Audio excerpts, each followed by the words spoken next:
Now we go full speed ahead with the movies that are going to actually, and I remember this phrase from James Cameron, the director of Titanic and Avatar, what movies are going to take home some trophy? Well, Tom O'Neill, nobody knows better than you.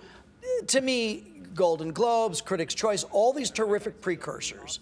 But the real one is the Oscars. That's what Absolutely right. So who wins? I think the two supporting categories are already locked up. I think we have Christopher Plummer for supporting actor and Octavia Spencer for supporting actress.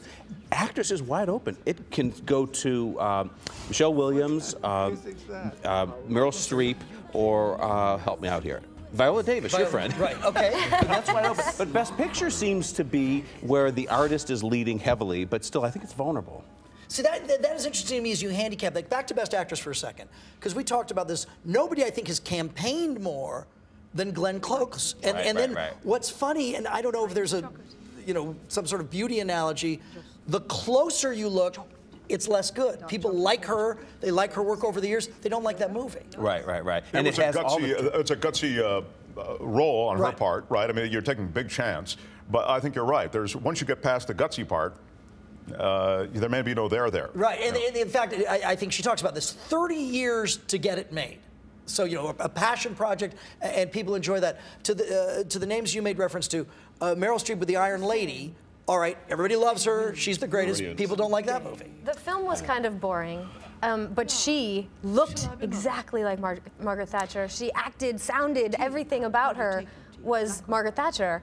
And that being said, I still think Michelle Williams should win. Bruce may have a right to weigh in. One British person. What do you know?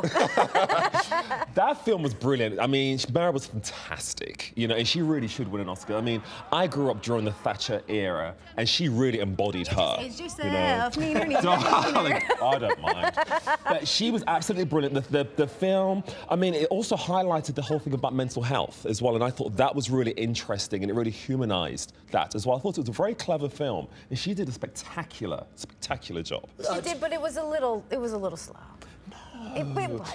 Darling, it required one to think. That's why, darling. Tinker Tailor Soldier Spy, which is very good, is very slow. It's like incredibly slow. Let's go to Best Actor for a second. Who is more popular and beloved than George Clooney? Everybody's favorite. But it's not his best role. I agree with that. By any stretch of the imagination, The Descendants is a nice film. It feels like a nice independent film. It should not be best film. It should not be best actor. Shailene Woodley was great. I think she deserves a nomination. But other than that, it was a nice film. But is he the front runner, Tom? It's a very good question. We don't know. He seems to be, because he has, well, Carrie's discounting, he has a crying scene. Come on, George gets a really big crying scene. And we all love sensitive George, but that's not enough. I know. I think the question... But it's George Clooney. But the problem is, matinee idol men don't win Oscars.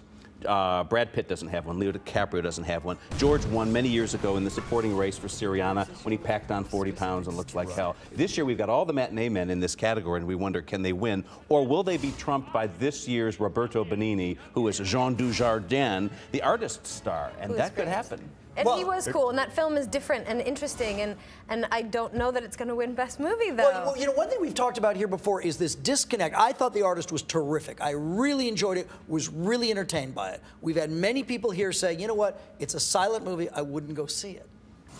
Well, that's why they remade Girl with a Dragon Tattoo as well, which drives me crazy because Americans don't want to read. Right. Really? It was great the first time. It's fantastic the second time. I tell you what, though, but it was actually better, I think, in Swedish the first time.